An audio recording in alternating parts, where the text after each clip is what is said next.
Assalamualaikum, salam sejahtera, saya Hikmah Juni.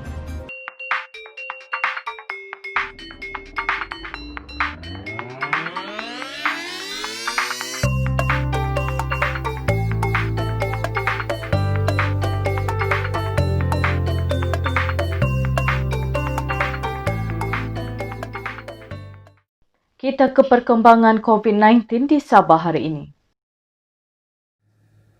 Kes positif baru COVID-19 di Sabah meningkat buat hari kedua berturut-turut dengan 532 kes dilaporkan hari ini berbanding 274 semalam, menjadikan jumlah kumulatif kini 32,066 kes. Ketua Pengarah Kesihatan Tan Sri Dr. Nor Hisham Abdullah berkata, 5 kes kematian dilaporkan di Sabah hari ini. Pesakit terdiri 3 lelaki dan 2 wanita berusia di antara 60 tahun sehingga 81 tahun. 3 kes kematian itu dilaporkan di Hospital Queen Elizabeth Kota Kinabalu dan masing-masing 1 kematian di Hospital Duchess of Kent Sandakan dan Hospital Tawau. Ini menjadikan jumlah kumulatif kematian di Sabah meningkat kepada 233 kes. Menteri Kerajaan Tempatan dan Perumahan Datuk Seri Panglima Masidi Manjun berkata, pertambahan kes positif yang tinggi di Sabah hari ini berpunca daripada saringan di kluster Pusat Tahanan Sementara Pendatang Asing Tanpa Izin atau Rumah Merah di Menggatal yang merekodkan 150 kes positif dan kluster di Bajaru di Lahad Datu yang mencatatkan 133 kes positif. Pusat Tahanan Sementara atau Rumah Merah, ya. Jadi 150 kes, ya. Di Rumah Merah. Dan di kluster De Bajaru di Lahad Datu 133 kes. Nah, di Lahad Datu ini memang kita telah pun letakkan di bawah PKPD, ya, kalau saya tak silap, PKPD. Dan saringan sedang dibuat. Dan hasil daripada saringan tersebut 133 dapati positif. Daripada 532 kes positif yang dicatatkan hari ini, 326 kes atau 61% berpunca daripada saringan kluster-kluster yang sedia ada. Masidi turut menjelaskan kapasiti meja makan di restoran dan kedai makan di Sabah. Masih mengakalkan SOP, ya. Di restoran dan kedai makan yang perlu dipatuhi oleh pelanggan atau pelanggan. Jadi had pelanggan duduk dalam satu meja ialah kalau meja itu diperuntukkan untuk 4 orang. Kalau kebiasaannya untuk 4 orang, jadi yang dibenarkan duduk di situ mengikut SOP kita ialah 2 orang.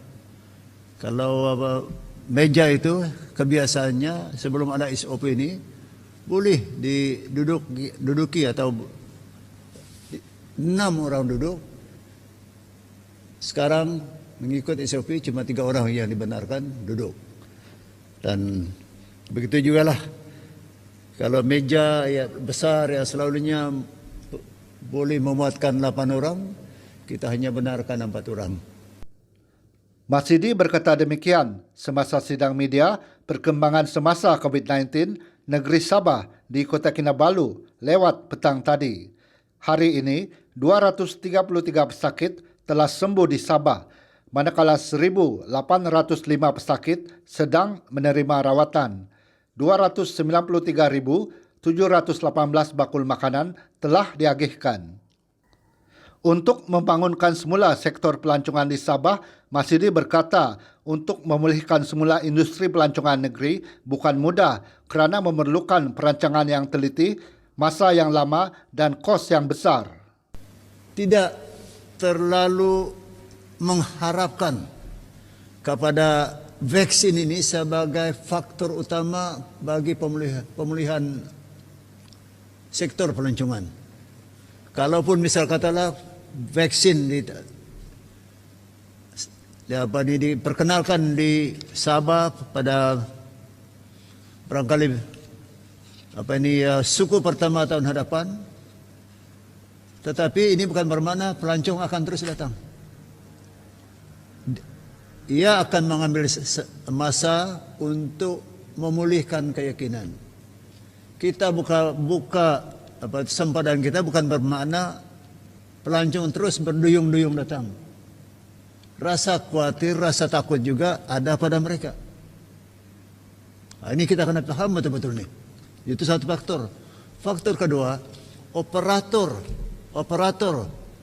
sektor pelancongan perlu ambil masa untuk menghidupkan semula kemudahan yang hampir patah karena pemberhentian aktiviti pelancongan selama hampir sejak bulan Mac atau bulan Februari yang lalu. So kalau saya boleh nyatakan, walaupun bukan mudah bagi kita untuk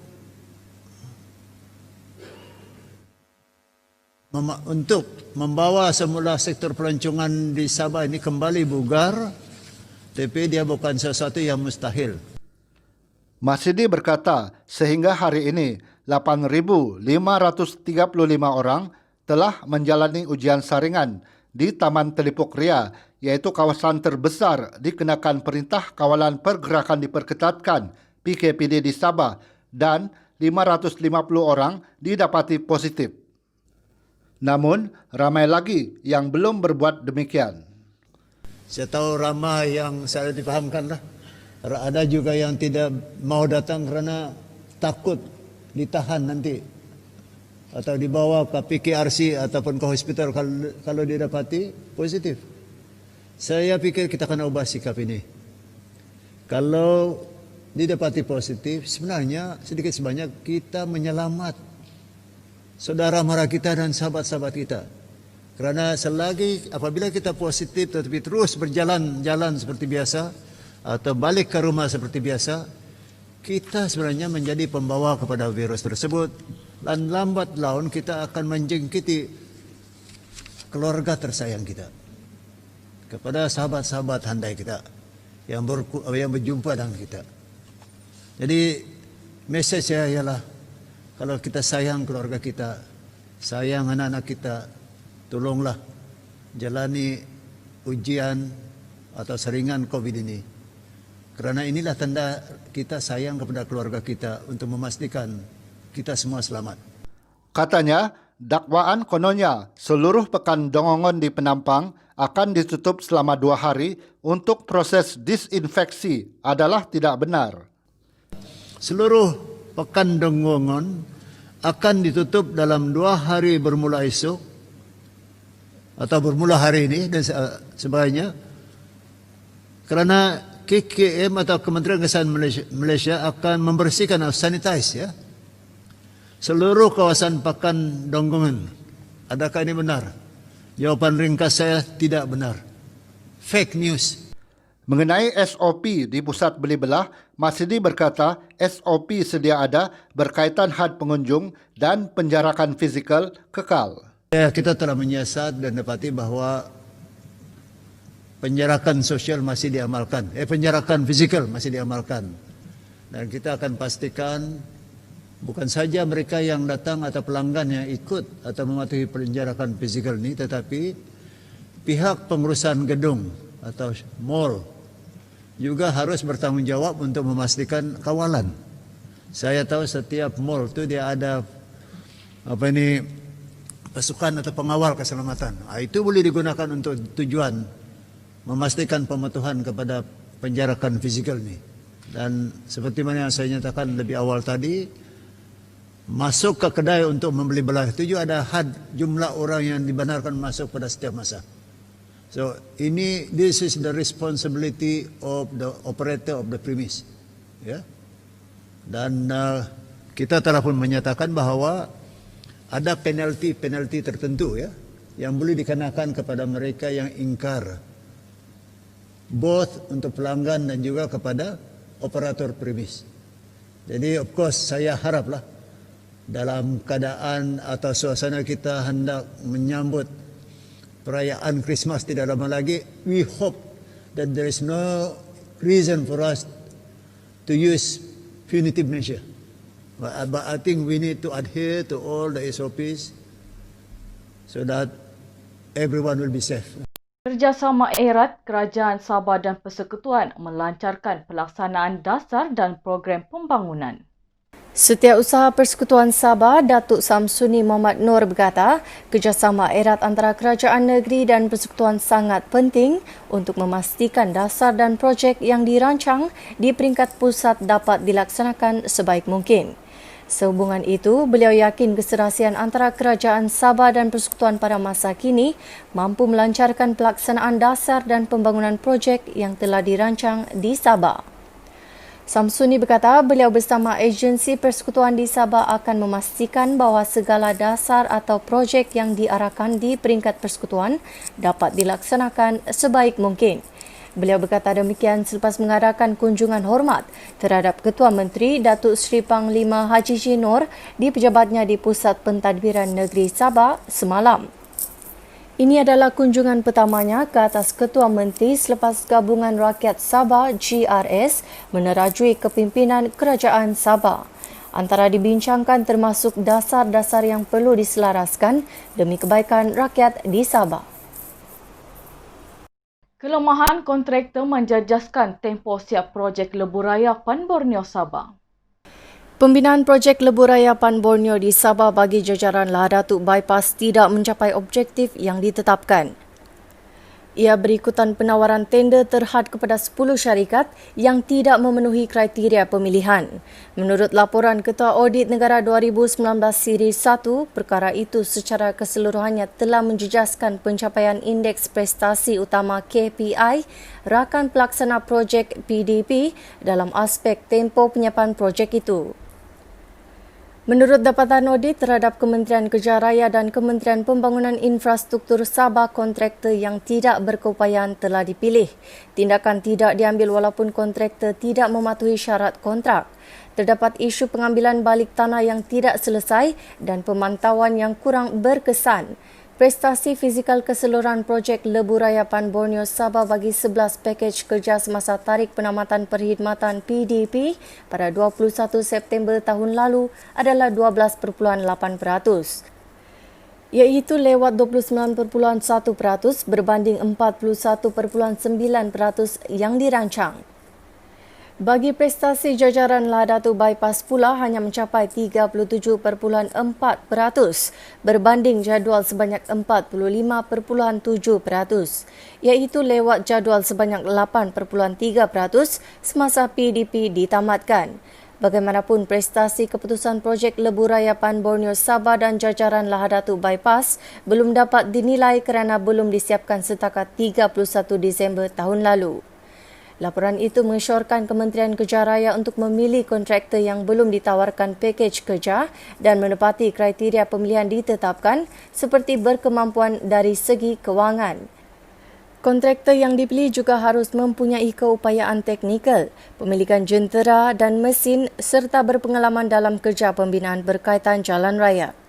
Selain itu, Kementerian Kerja Raya, Jabatan Kerja Raya dan Jabatan Tanah dan Ukur Sabah perlu merangka pelan penyelesaian supaya urusan pengambilan balik tanah berjalan lancar. Urusan berkaitan hak milik, pampasan dan isu berkaitan tanah harus diselesaikan berdasarkan Seksyen 3 Ordinan Pengambilan Tanah sebelum pemilihan kontraktor. Tindakan terhadap kontraktor hendaklah diambil berdasarkan kontrak. Punca kelewatan seperti kekurangan mesin, kekurangan pekerja, tidak mematuhi program kerja dan tidak memberi maklum balas kepada notis bertulis. Menurut laporan itu, Kementerian Kerja Raya hendaklah menambah baik proses bayaran agar kontraktor dapat dibayar dalam tempoh yang ditetapkan. Ia bagi melancarkan pelaksanaan projek dan tidak menjejaskan aliran kewangan kontraktor. UMNO Sabah meminta kerajaan pusat melanjutkan moratorium untuk pengusaha bas mini di Sandakan. UMNO Sabah meminta kerajaan pusat mempertimbangkan untuk melanjutkan moratorium kepada pengusaha bas mini di Sandakan susulan pelaksanaan Perintah Kawalan Pergerakan Bersyarat PKPB di Sabah. Pengarah Komunikasi UMNO Sabah, Ghazali Ansing berkata, UMNO Negeri prihatin dengan cabaran meraih pendapatan dihadapi sebahagian besar daripada 518 ahli Persatuan Pengusaha Bas Mini Sandakan PPBMS akibat kekurangan penumpang sehingga mereka menanggung beban pinjaman dan pajakan bas. Katanya, UMNO Sabah menyokong penuh permintaan PPBMS agar kerajaan membantu mereka mendapatkan lanjutan moratorium daripada pemberi pinjaman terlibat seperti syarikat pajakan persendirian.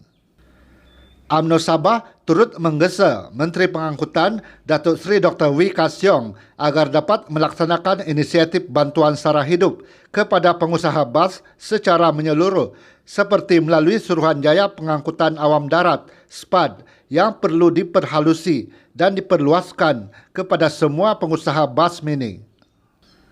Dalam satu kenyataan semalam, Ghazali berkata persatuan itu turut meminta kerajaan mempertimbangkan pemberian subsidi 50% terhadap kerugian ditanggung pengusaha bas yang terpaksa beroperasi dengan had muatan 50% kapasiti penumpang.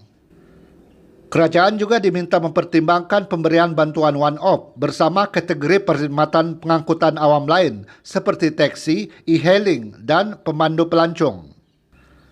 Beliau berkata PPBMS turut meminta pelanjutan had usia bas sehingga 30 tahun berikutan keadaan ekonomi yang kurang memuaskan. Selain itu, bas mereka dibenarkan melalui pemeriksaan berkala setiap tahun dengan pusat pemeriksaan kenderaan berkomputer Puspakom seperti taksi dan kereta sewa. Tentera Udara Diraja Malaysia TUDM melaksanakan penerbangan ihsan membawa 3 bayi lelaki dari Kota Kinabalu ke Pangkalan Udara Subang bagi mendapatkan pembedahan segera dan rawatan selanjutnya di Institut Jantung Negara IJN Kuala Lumpur petang tadi. Bayi berkenaan iaitu Alvan Neo Franrovic berusia 17 hari mengalami masalah saluran darah pada jantung. Manakala bayi Odi Chin Kian Sin berusia 18 hari dan bayi Muhammad Afif Hakim Afifi Wahyudi berusia 21 hari mengalami masalah jantung berlubang. Penerbangan ihsan ini menggunakan pesawat angkut A400M dari nombor 22 Skuadron Pangkalan Udara Subang. Pesawat diterbangkan Major In Amul Hassan Syuhaimi Basha dibantu Kapten Muhammad Amir Syahrin. Ketiga-tiga bayi tersebut sebelum ini telah menerima rawatan di Hospital Wanita dan Kanak-kanak Sabah. Turut mengiringi bayi dalam penerbangan ini adalah seorang pegawai perubatan, seorang paramedik dan juga ibu kepada bayi masing-masing. Pesawat berlepas dari Kota Kinabalu pada jam 1.09 petang dan tiba di Pangkalan Udara Subang pada jam 6.10 petang. Seterusnya, ketiga-tiga bayi dibawa ke IJN. Penggunaan bahan letupan untuk menangkap ikan atau bom ikan masih berleluasa. Agensi Penguatkuasaan Maritim Malaysia, Zon Maritim Sempurna, merampas peralatan disyaki untuk membuat bom ikan dalam satu operasi di Pulau Timbun Mata semalam. Dalam operasi pada 5.45 petang itu, Maritim Sempurna merampas peralatan membuat bahan letupan, bot pam serta enjin yang dianggarkan bernilai RM3,000. Pengarah Zon Maritim Sempurna, Komander Maritim Norimi bin Hassan berkata, rampasan dilakukan semasa melaksanakan risikan Ops Pluto Timur, Seri 2, Palang 2013 di kawasan perairan Pulau Timbun Mata. Anggota Maritim Malaysia terserempak 2 orang lelaki menaiki sebuah bot pam tanpa nombor pendaftaran dalam keadaan mencurigakan. Menyedari kehadiran pihak berkuasa, kedua-dua suspek terbabit bertindak terjun ke laut dan berjaya melarikan diri. Hasil pemeriksaan, anggota maritim menemui 1 botol kaca lut sinar disyaki berisi baja amonia yang digunakan bagi tujuan membuat bom ikan. Turut dirampas sebuah bot pam berwarna biru yang tiada nombor pendaftaran, 2 enjin bot dan 50 kg ikan pelbagai jenis yang disyaki ditangkap dengan bom ikan. Kes disiasat mengikut Seksyen 26-1-B dan Seksyen 26-1-C Akta Perikanan Malaysia 1985. Ia atas kesalahan memiliki dan menangkap ikan dengan cara yang salah, iaitu dengan menggunakan bahan letupan serta memiliki bahan letupan. Sekian berita BTTV malam ini. Saya Hikmah Juni. Selamat malam.